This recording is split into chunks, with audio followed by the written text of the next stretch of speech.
Miglava ဒီနေ့ဗီဒီယိုလေးကတော့ဒီအသက်20ဝန်းကျင်လူငယ်တွေကို sharing လုပ်ပေးခြင်းနဲ့အကြောင်းအရာလေးတွေဖြစ်တယ်ဆိုတော့ဒီဗီဒီယိုမှာပါဝင်မဲ့အကြောင်းအရာတွေကဒီပေါ့နော်ကိုကမြန်မာနိုင်ငံမှာပဲရှိသေးတယ်ဆိုလို့ရှိရင်ဒီနိုင်ငံကမသွားခင် basket တွေဖြည့်ထားရမလဲနောက်တစ်ခုကကြတော့နိုင်ငံဘယ်လိုရွေးမှာလဲပေါ့နော်နောက်ဆုံးတစ်ခုကကြတော့ experience လေးတွေ sharing လုပ်သွားမှာဖြစ်ပါတယ်ဆိုတော့ဒီဗီဒီယိုကဒီပေါ့နော်နိုင်ငံခြားရောက်နေတဲ့ blogger တွေတင်တို့ကိုမပြောပြတဲ့အချက်တွေကိုပြောပြပေးသွားမှာဖြစ်ပါတယ်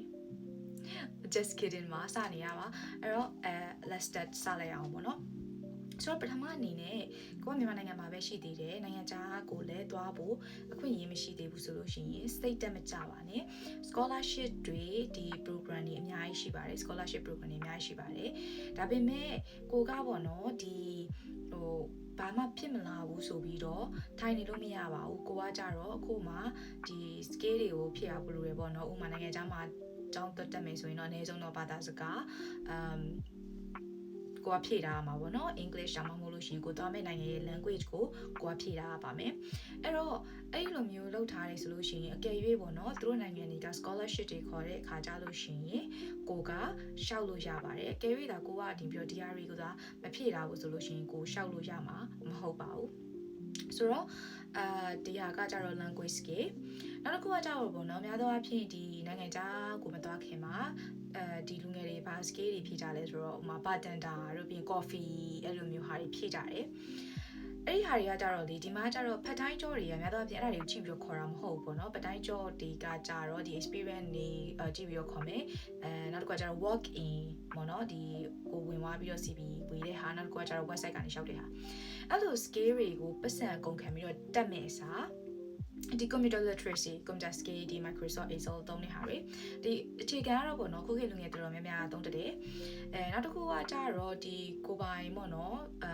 free အားလက်တဲ့အချိန်မှာကိုရဲ့ဝင်ငွေကိုယ်တိုင်ရှာနိုင်အောင်လို့ဒီ graphic designer ပုံစံမျိုးအရန်degree လို့ပုံစံမျိုးရောမဟုတ်ဘူးပေါ့နော်ဒါ skill တစ်ခုအနေနဲ့သင်ပေးနေတဲ့သင်တန်းတွေရှိတယ်ဒါတွေကို soft skill လို့ခေါ်တာပေါ့နော်ဒီhard skill hard software နဲ့ hardware ရှိရမလား hardware ဆိုတော့ဒီ physical အပိုင်းမဟုတ်ဘဲနဲ့ software အပိုင်းကိုက software ဆိုတာ phone software ပြောတာမဟုတ်နော် soft skill ပြောတာ soft skill ဘိုင်းကိုဖြည့်ရမယ်ဆိုတော့ကျွန်တော်မျိုး computer literacy နောက်တစ်ခုကကြတော့ဒီကဲ၍ဒီ kitchen ဘိုင်းကိုသွားကျင်နေဆိုရင်တော့ culinary လို့ခေါ်မှာပေါ့နော်အဲ့ဒီဘက်ကိုသွားကျင်နေဆိုရင်တော့ဒီ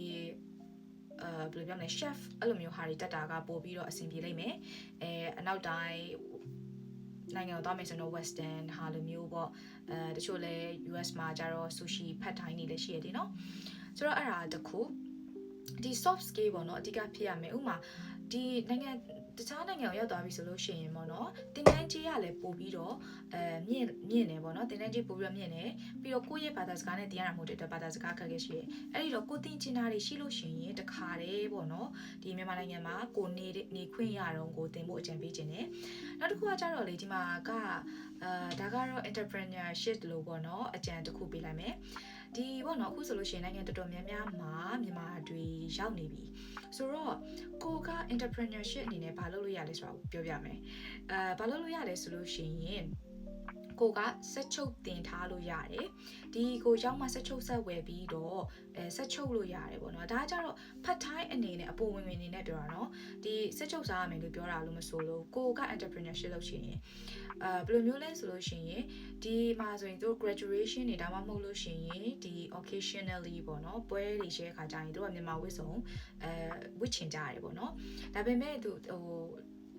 မြန်မာနိုင်ငံနဲ့ဝေးတယ်တဲ့ယူကအခက်ခဲတွေပါညာရှိတယ်ပြီးရင်ကိုတိုင်းရလည်းအဲ့လိုမျိုးဖုန်းကနေပြီးတော့မှပို့ရတာဆိုတော့အဆင်မပြေဘူးအဲ့ခါကြလို့ရှိရင်ကိုကဒီမှာ community တစ်ခုကိုတည်ဆောက်ပြီးတော့ကိုလိုမျိုး entrepreneurship လုပ်လို့ရတယ်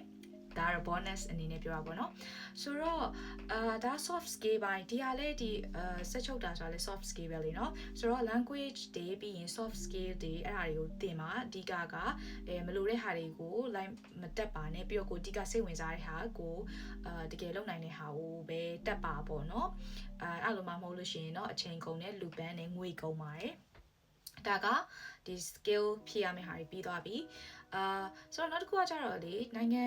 ကိုရွေးလို့ရှိရင်တေချာရွေးပါကိုနှစ်ကြာနေနိုင်တဲ့နိုင်ငံကိုရွေးပါတချို့ကြတော့လဲပေါ့နော်ဒီ English ကပြောတဲ့ Western country ဘက်ကိုရွေးကြတယ်ဒါပေမဲ့တချို့ကြတော့လေအဲ့လိုဒီ culture ကြီးနဲ့မနေနိုင်ဘူးဆိုလို့ရှိရင်တော့ဟို Asia ဘက်ကိုရွေးပေါ့နော် Asia ဘက်ကလည်းအဲ့လိုမဆိုးဘူးဆိုတာကသူတို့မှလည်းအဲ့လို culture တွေကကောင်းတယ်ပြီးတော့ဒီအစားအသောက်တွေလည်းကောင်းတယ်နောက်တစ်ခုကကြတော့နေထိုင်စရိတ်ပေါ့နော် living wage တက်တာတယ်အဲ့လိုမျိုးပေါ့နော်ဒီနိုင်ငံကြီးတွေကြတော့အဲ့လိုနာမည်ကြီးတာတခုရှိတယ်ပြီးတော့အဲ့လို living wage ကတော့အရင်များတယ်ပေါ့နော်ဒါကတော့ကိုယ်ပိုင်းနဲ့ကိုများသောအားဖြင့်ဒီ Asian တွေက scholarship ပေးတဲ့ country ရှိဥပမာဂျပန်လိုမျိုးပေါ့ scholarship ပေးတယ်နော်ဆိုတော့ဒါ Asia ဘက်ကိုသွားမဲ့လူတွေပေါ့များသောအားဖြင့်ဒီ Western မှာကကြတော့လေ Bachelor ကကြတော့ scholarship ပေးရနေတယ်ဒီ Master တို့ဘာလို့တော့ scholarship ရှိမယ် Master PhD ကတော့ scholarship မရလို့ရှိရင်တော့မတက်သင့်ဘူးပေါ့နော် PhD ကကြတော့ long journey ဆိုတော့ဒါကနိုင်ငံရွေးရဲ့အပိုင်းနိုင်ငံရွေးရင်မှတ်ထားမယ့်အချက်တစ်ခုကကိုတကယ်အကြာကြီးနေနိုင်တဲ့နိုင်ငံကိုရွေးပါနိုင်ငံရွေးတဲ့အခါမှာသူ့ရဲ့ reputation ကိုရွေးရထက်သူနိုင်ငံတစ်ခုအကြောင်းထက်ဝင်လေ့လာပြီးတော့သူ့ရဲ့ culture အကြောင်းကိုလေ့လာပါကိုဂျာတိဥဒုနောက်တစ်ခုပါเนาะအဓိကအရင်ရေးကြည့်ရဲ့ဂျာတိဥဒုတာကိုလေ့လာပါဆိုတော့နောက်ဆုံးပိတ်အနေနဲ့ကတော့ပြောစရာရအများကြီးပေါ့เนาะပြောရင်တော့မကုန်ဆိုတော့နောက်ဆုံးပိတ်အနေနဲ့ဗာပြောချင်လဲဆိုတော့ဒီပေါ့နော်ကိုကဘာမှမလုပ်နိုင်တဲ့အနေအထားတစ်ခုမှရောက်နေတယ်ဆိုလို့ရှိရင်လေကိုစိတ်တမကြနဲ့ပေါ့နော်ဒီဟာကအမြဲတမ်းဖြစ်နေမှာမဟုတ်ဘူးဒါကိုစိတ်သက်ကြီးကြပြီးတော့ပေါ့နော်ဥပမာအခုဒီဗီဒီယိုတွေ့နေမှာဒီဗီဒီယိုတွေ့ရဆိုလို့ရှိရင်ဒီဗီဒီယိုတွေ့နေတဲ့လူကအင်တာနက်သုံးလို့ရတယ် data ရှိလို့သုံးလို့ရတယ်ဟုတ်တယ်မလားဆိုတော့ဒီဗီဒီယိုတွေ TikTok မှာ Facebook မှာဒီဗီဒီယိုတွေကို new feed ကိုကြည့်ဖို့အချိန်ရှိရဆိုလို့ရှိရင်ကိုယ့်အကျိုးမရှိတဲ့ဟာတွေကိုကြည့်မယ်ဆိုဥပမာအကျိုးမရှိဟာတွေဆိုဘယ်လိုမျိုးလဲဆိုတော့ဒီဗီဒီယိုအတူတွေပေါ့နော်ဒီတရုတ်ဗီဒီယိုကိုဆိုလည်းအရင်ဆွဲရတယ်เนาะကြည့်လို့ကောင်းတဲ့တရုတ်ဗီဒီယိုတွေ scrolling လုပ်ပြီးတော့ကြည့်ရဆိုတော့ဒါတွေကိုကြည့်မယ်စားပေါ့နော်ဒီ YouTube တို့ Google တို့ပြီးရင်အခုဆို ChatGPT အရင်မေးလို့ကောင်းတယ်ဒါတွေကိုမေးဖို့ဆိုရင်ကိုကလည်း English ရဖို့လိုအပ်တယ်ပေါ့နော်အဲဒါကြောင့်ပြောလေ English ကဒီပေါ့စကားပြောတခုတည်းမဟုတ်ဘူးဒီ Google တို့ဒီ ChatGPT တို့မေးမယ်ဆိုလို့ရှိရင်လေသူတို့ prompt ပေးဖို့အတွက်ကဒီ English ကအရင်ကောင်းဖို့လိုတယ်အရင်အကောင်းကြီးမဟုတ်ရင်တော့မကောင်းမှုတော့လိုတယ်ကွာပြောတတ်ဖို့လိုတယ်ဆိုတော့ဒီဟာကကိုယ့်အတွက်အထောက်အကူဖြစ်တယ်ပြီးတော့ကိုယ့်ရဲ့ဘဝကိုလမ်းမဆုံးလိုက်နဲ့เนาะနေ့တိုင်းကိုယ့်ဘဝမှာကိုကကံကောင်းချင်းကအများနဲ့တော့မလာဘူးဒါပေမဲ့ကံကောင်းချင်းလာတဲ့အခါမှာเนาะ opportunity တွေလာတဲ့အခါမှာကိုယ်အစင်သင့်ဖြစ်နေအောင်ကိုယ့်ရဲ့ skill တွေ soft skill ဘာညာအဲ့ဒါတွေကိုဖြည့်ထားဖို့လိုအပ်တယ်ပေါ့เนาะအဲ့ဒါမှလည်းကိုဒီနိုင်ငံခြားသွားတဲ့ခါကြလို့ရှိရင်ဒီ scholarship တွေပါရှောက်လို့ရှိရင်ကိုအဆင်ပြေမှာနောက်တစ်ခုမေးတော့မလို့เนาะနောက်တစ်ခုက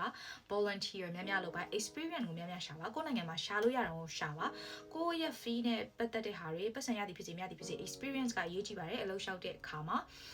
အဲ့တော့အခုတော့ဗီဒီယိုရက်လိုက်ပါတော့မယ်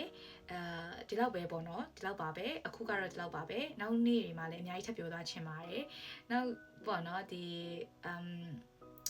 သူနောက်ဆုံးပြောချင်တာကတော့လူတွေကတောင်းနေတောင်းမတူကွာသူများကိုကြည့်ပြီးတော့စိတ်တကြဆံမလို့ကိုယ့်ရဲ့ဘဝမှာကိုဘယ်လိုမြင့်အောင်ကြိုးစားမလဲတာပဲဆိုတော့ဒီနေ့ဗီဒီယိုကတော့ဒီလောက်ပဲနောက်နေ့လည်းအများကြီးပြောချင်တယ်เนาะမူကလေကြားတော့မှပြောတာဖြစ်တဲ့ဗီဒီယိုတွေကတစ်ခါတည်းမို့အရန်ကြာတယ်အဲ့တော့နောက်ဗီဒီယိုမှာသိကြပါမယ်အခုပြောသလိုပဲဒီ YouTube တို့ Google တို့ ChatGPT တို့မှာသွားပြီးတော့ကိုယ့်အတွက်အကျိုးရှိရာတွေကိုရှာပြီးတော့လေ့လာသင်ဖို့မျှော်လင့်ပါတယ်ဒီFacebook တွေ TikTok တွေကို scroll လုပ်ပြီးတော့ဗီဒီယိုတွေကြည့်နေမယ်စာအဲ့တော့ကောင်းသောနေ့တွေကိုပိုင်ဆိုင်နိုင်ကြပါစေရှင်